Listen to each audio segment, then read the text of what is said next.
పాప ఆకలేస్తుంది తేజ. పార్టీ చేశాడా? నిన్న రాత్రి పార్టీ చేస్తే ఇప్పుడు ఎందుకు ఆకలేస్తుంది నీకు?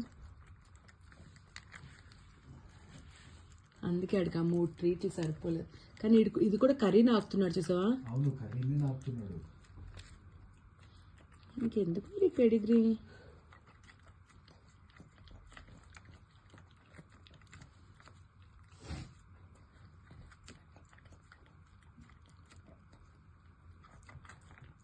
తెలిసి నాకుతూ వెళ్తే 2-3 వెళ్తాయేమో బొజ్జులోకి, అంతే ఆ పెడిగ్రీ.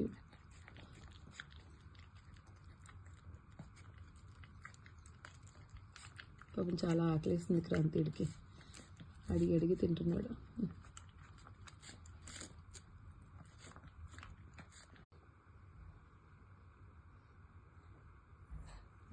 చెప్పు, ఏం చెప్పాలనుకుంటున్నావు చెప్పు.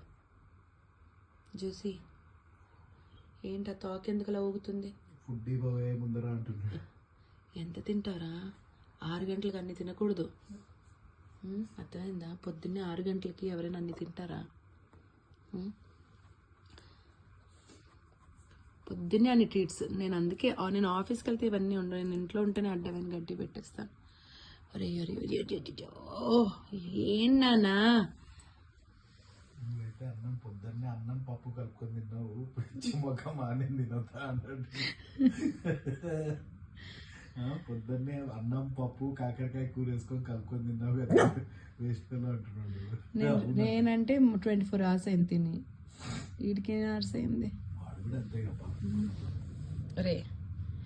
అరే జోచిగా, జోచిగా నీతో ఫుల్ టైం పాస్ రా నాకు. వీడని చక్క పడుకుంటాడు అసలు గౌతమ్తోనే, పక్కన ఇవ్వలే క్యూట్ పడుకుంటాడు. వీడి వల్ల ఇలా అన్న కూడా కింద పడుకుంటున్నాడు. దొంగోడు. చాలు నాన్న జ్యూస్, ఇంక తినకూడదు. నీకు పెడిగ్రీ పెట్టమంటే పెడతాను. తేజ పెడిగ్రీ ఆ గ్రేవీ వేసి పెట్టేద్దామా? ఎక్కడుంది అడిగింది?